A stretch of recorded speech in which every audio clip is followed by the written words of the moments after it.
ఉత్తరాంధ్ర చరిత్రలో చారిత్రక ఘట్టం ఆవిష్కృతమైంది. ప్రగతి ఆశలు మూసుకుంటూ దేశ రాజధాని ఢిల్లీ నుంచి వచ్చిన తొలి వాణిజ్య విమానం భోగాపురం అంతర్జాతీయ విమానాశ్రయంలో ల్యాండ్ అయింది. తుది ట్రయల్ రన్లో భాగంగా వచ్చిన ఈ విమానంలోనే కేంద్ర పౌర విమానయాన శాఖ మంత్రి Kinjarapu Rammohan Naidu, Vizianagaram MP Kalisetti Appalanaidu, director general of civil aviation అధికారులు రన్వేపై అడుగుపెట్టారు. తొలి కమర్షియల్ వాలిడేషన్ విమానం విజయవంతంగా ల్యాండ్ కావడంతో నిర్ణీత లక్ష్యం ప్రకారం ఈ ఏడాది మే, జూన్ నుంచి ప్రయాణికుల సర్వీసులకు విమానాశ్రయం సిద్ధమైనట్లేనని విమానాశ్రయ వర్గాలు వెల్లడించాయి. ఇప్పటికే 95% పైగా మొదటి దశ నిర్మాణ పనులు పూర్తి కావడంతో ఉత్తరాంధ్ర వాసుల చిరకాల ఆకాంక్షలు నెరవేరడంతో పాటు విశాఖ విమానాశ్రయానికి ప్రత్యామ్నాయం దాదాపు అందుబాటులోకి వచ్చింది. వెనుకబడిన ఉత్తరాంధ్రకు అభివృద్ధి రెక్కలు తొడిగే భోగాపురం విమానాశ్రయం నిర్మాణం పూర్తవుతున్న తరుణంలో దాని నిర్మాణ ఘనత ఎవరిదన్న విషయంలో రాష్ట్రంలో రాజకీయ చర్చ మొదలైంది. కొత్త విమానాశ్రయ క్రెడిట్ తమదంటే తమదని రెండు ప్రధాన పార్టీలు క్లెయిమ్ చేసుకుంటున్నాయి. 2-3 ఏళ్లలోనే దీన్ని పూర్తి చేశామని చంద్రబాబు, ఆ ఘనత తమదేనని జగన్ ఎవరికి వారు డప్పు కొట్టుకుంటున్నారు. వాస్తవానికి ఎయిర్పోర్టు నిర్మాణ ప్రతిపాదన 3 దశాబ్దాల క్రితం నాటిది.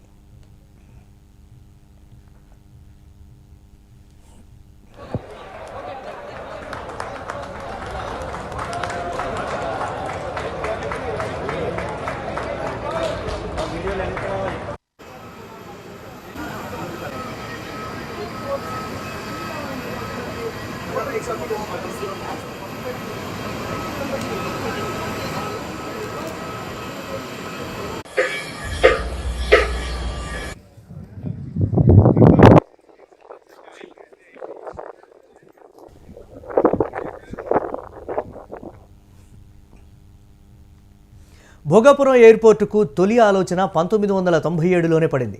అంతర్జాతీయ నగరంగా శరవేగంగా ఎదుగుతున్న విశాఖపట్నంలో ప్రస్తుతం అందుబాటులో ఉన్న విమానాశ్రయం వాస్తవానికి రక్షణ రంగానికి చెందిన భారత నావికా దళానిది. విశాఖ కేంద్రంగా పనిచేస్తున్న తూర్పు నావికా దళానికి చెందిన యుద్ధ విమానాలు, అధికారుల రాకపోకల కోసం దశాబ్దాల క్రితమే నేవీకి చెందిన ఐఎన్ఎస్ డేగా పరిధిలో విమానాశ్రయాన్ని నిర్మించి దాని ఆధ్వర్యంలోనే నిర్వహిస్తున్నారు. పారిశ్రామికంగా విశాఖ ఎదుగుతున్న క్రమంలో విమానాశ్రయం అవసరమని భావించి నేవీకి చెందిన విమానాశ్రయాన్ని వారి అనుమతితో పౌర విమాన సర్వీసులు ప్రారంభించారు. అయితే వీటికి అనేక పరిమితులున్నాయి. రక్షణ రంగానికి చెందినది కావడంతో రాకపోకలు, రాత్రిపూట విమాన సర్వీసుల నిర్వహణకు వీలు పడటం లేదు. మరోవైపు ఎయిర్ ట్రాఫిక్ నానాటికి పెరుగుతూ విమాన సర్వీసులపై ఒత్తిడి పెరుగుతున్నా సర్వీసులు పెంచే అవకాశం లేకుండా పోయింది. ఈ నేపథ్యంలో ప్రస్తుత ఎయిర్పోర్టును పూర్తిగా నేవీకే అప్పగించి విశాఖ, ఉత్తరాంధ్ర అవసరాలకు మరో పెద్ద విమానాశ్రయం నిర్మించాలన్న ఆలోచన వచ్చింది. ఆ విధంగా 1997లో అప్పటి ఉమ్మడి ఆంధ్రప్రదేశ్ ప్రభుత్వం విశాఖలో అన్ని వసతులతో పౌర విమానాశ్రయం నిర్మించాలని సూత్రప్రాయంగా నిర్ణయించింది. కానీ ఆ తర్వాత చాన్నాళ్లు ముందుకు వెళ్ళలేదు. ఉమ్మడి ఆంధ్రప్రదేశ్ విభజన తర్వాత విశాఖ విమానాశ్రయ ప్రతిపాదన మళ్లీ తెరపైకి వచ్చింది. తెలంగాణలోనే హైదరాబాద్ ఉండిపోవడంతో ఏపీకి ప్రతిష్టాత్మకమైన ఎయిర్పోర్ట్ అవసరమైంది. అప్పటికే విశాఖ విమానాశ్రయం నుంచి అంతర్జాతీయ విమానాల రాకపోకలు జరుగుతున్నప్పటికీ అది నేవీది కావడం, విస్తరణ విషయంలో ఆంక్షలు ఉన్నందున కొత్త విమానాశ్రయ ప్రతిపాదనలో కదలిక వచ్చింది. మొదట ఉమ్మడి విశాఖ జిల్లాలోని సబ్బవరం, అచ్యుతాపురం, కోరుప్రోలు విమాన ప్రాంతాలను విమానాశ్రయం కోసం పరిశీలించిన చివరికి విశాఖ నగరానికి సుమారు 45 కిలోమీటర్ల దూరంలో ఉన్న విజయనగరం జిల్లా భోగాపురం వద్ద కొత్త ఎయిర్పోర్టు నిర్మించాలని నిర్ణయించారు. చివరికి 2019 సార్వత్రిక ఎన్నికలకు 2-3 నెలల ముందు, అంటే ఆ ఏడాది ఫిబ్రవరి 14న భోగాపురం విమానాశ్రయానికి హడావిడిగా శంకుస్థాపన చేశారు. దానికి ముందు 2015 జూన్లో airports authority of India AAI సాంకేతిక అనుమతి మంజూరు చేసింది. 2016 జూలైలో నిర్మాణం చేపట్టేందుకు ప్రతిపాదనలు ఆహ్వానించారు. 2017 ఆగస్టులో ఏఏఐ జిఎంఆర్ గ్రూప్ కన్సార్టియం సమర్పించిన టెక్నికల్, ఫైనాన్షియల్ బిడ్లకు పౌర విమానయాన శాఖ ఆమోదం తెలిపింది. అయితే అప్పటి చంద్రబాబు ప్రభుత్వం విమానాశ్రయానికి తొలుత 15,000 ఎకరాలు అవసరమని ప్రతిపాదించింది. దానిపై ప్రజా వ్యతిరేకత వ్యక్తం కావడంతో కాస్త వెనక్కు తగ్గి 5,000 ఎకరాలు సేకరించాలని నిర్ణయించింది. దీనిపైన అనేక వివాదాలు, కోర్టు కేసులు మొదలు కావడం, సార్వత్రిక ఎన్నికల నోటిఫికేషన్ రావడంతో పనులు ముందుకు సాగలేదు. ఆ ఎన్నికల్లో టీడీపీ ఓటమి పాలై వైఎస్ జగన్ నేతృత్వంలో వైసీపీ ప్రభుత్వం ఏర్పడడంతో మళ్లీ ప్రయారిటీలు మారిపోయాయి. ఇక్కడే మీరు చూడండి, నేను ఒకటే ఆలోచించాను ఆ రోజు. భోగాపురం ఎయిర్పోర్టు నేను పెట్టాలనుకుంటే విశాఖపట్నం, ఈస్ట్ గోదావరి జిల్లాలో మధ్యలో పెట్టేవాడిని. నాకు ఉత్తరాంధ్ర మీద ప్రేమ కాబట్టి భోగాపురంలో పెడితే ఇక్కడి నుంచి ఉత్తరాంధ్రకి గేట్వే అవుతుంది, పరిశ్రమలు వస్తాయి, మీకు ఉపాధి వస్తుందనే ఉద్దేశంతోనే ఆ రోజు భోగాపురం తీసుకొచ్చాం.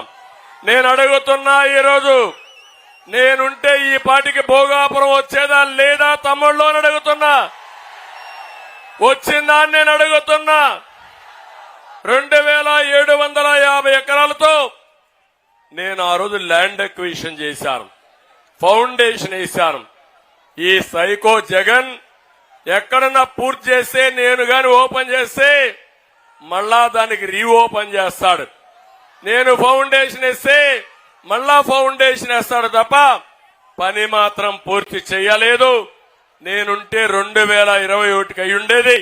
ఇప్పుడు హామీ ఇస్తున్నా, మీ నియోజకవర్గంలో ఇంటర్నేషనల్ ఎయిర్పోర్ట్ 2025కంతా పూర్తి చేసి ఈ ప్రాంత అభివృద్ధికి నేను దోహదం చేస్తానని మీ అందరికీ హామీ ఇస్తున్నా.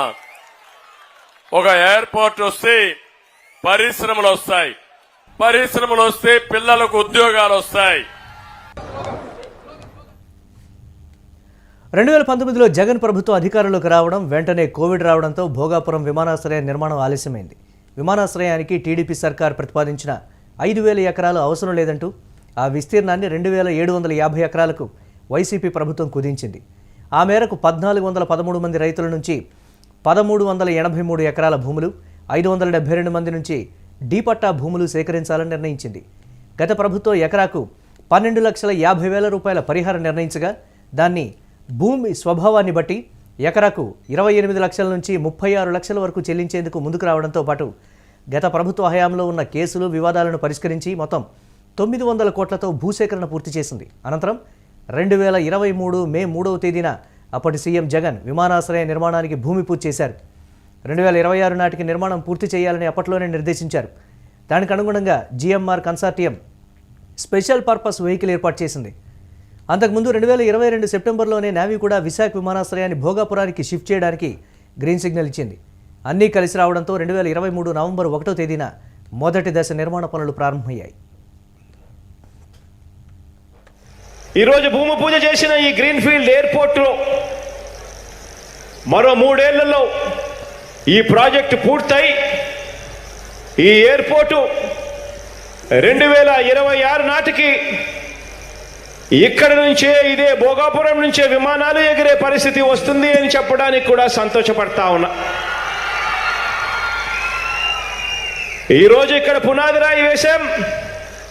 2026లో మళ్ళీ మీ బిడ్డే, మీ అన్నే, మీ తమ్ముడే మళ్ళీ ఇక్కడికే వచ్చి ఇదే ప్రాజెక్టును మళ్ళీ ఇనాగ్రేట్ కూడా చేస్తాము అని చెప్పి కూడా దేవుడు దయతో చేస్తా ఉన్నాను. అది కూడా జరుగుతుంది దేవుడు ఆశీస్సులతో. ఈరోజు ప్రజలందరి చల్లని దీవెనలు, దేవుడు ఆశీస్సులు మీ బిడ్డకు ఉన్నంతకాలం ఎవ్వరు కూడా ఎన్ని కుట్రలు పనినా కూడా ఎవ్వరు కూడా ఏమి చేయలేరు అని చెప్పి సందర్భంగా తెలియజేస్తా ఉన్నా. అయితే 2024 ఎన్నికల్లో వైసీపీ ఓడిపోయి మళ్లీ టీడీపీ కూటమి ప్రభుత్వం ఏర్పడింది. దానికి తోడు కేంద్ర ప్రభుత్వం భాగస్వామిగా ఉన్న టీడీపీ నుంచి శ్రీకాకుళం ఎంపీ కింజారపు రామ్మోహన్ నాయుడు పౌర విమానయాన శాఖ మంత్రిగా బాధ్యతలు చేపట్టడంతో భోగాపురం పనులకు మరింత ఊపొచ్చింది. నిర్ణీత లక్ష్యానికంటే కొన్ని నెలల ముందే ఈ ఏడాది జూన్ నుంచి కొత్త విమానాశ్రయాన్ని ప్రయాణికులకు అందుబాటులోకి తేవడానికి సిద్ధం చేశారు. అందులో భాగంగానే ఆదివారం ఢిల్లీ నుంచి ఎయిర్ ఇండియాకు చెందినటువంటి తొలి కమర్షియల్ విమానం భోగాపురం అల్లూరి సీతారామరాజు విమానాశ్రయంలో దిగింది. పైలట్ అనౌన్స్మెంట్ చేశారు ఫ్లైట్ లో. కింద ఎయిర్ ఇండియా వాళ్ళ సహకారంతో ఇక్కడ ల్యాండ్ చేయించాం. ఇది విజయవంతంగా జరిగినందుకు ప్రతి ఒక్కరికి ఇందులో కాంట్రిబ్యూట్ చేసినటువంటి వారు, మరి ముఖ్యంగా ఉత్తరాంధ్ర ప్రజానికం అందరికీ కూడా ఈ శుభ సందర్భాన శుభాకాంక్షలు అందరికీ కూడా తెలియజేసుకుంటున్నాను. ఇప్పుడు ల్యాండ్ అవుతున్నప్పుడు, ల్యాండ్ అయిన తర్వాత పైలట్ అనౌన్స్మెంట్ చేశారు ఫ్లైట్ లో, అల్లూరి సీతారామరాజు అంతర్జాతీయ విమానాశ్రయంలో మీ అందరికీ కూడా స్వాగతం అని. ఆ మాట వినడానికి ఎన్నో సంవత్సరాల నుంచి మనం ఎదురు చూస్తూ ఉన్నాం. వాస్తవానికి చెప్పుకోవాలంటే ఈ యొక్క భోగాపురంలో ఎయిర్పోర్ట్ అన్నటువంటి బీజం వేసినటువంటిది మన విజనరీ లీడర్, మన ముఖ్యమంత్రి వర్యులు శ్రీ నారా చంద్రబాబు నాయుడు గారు.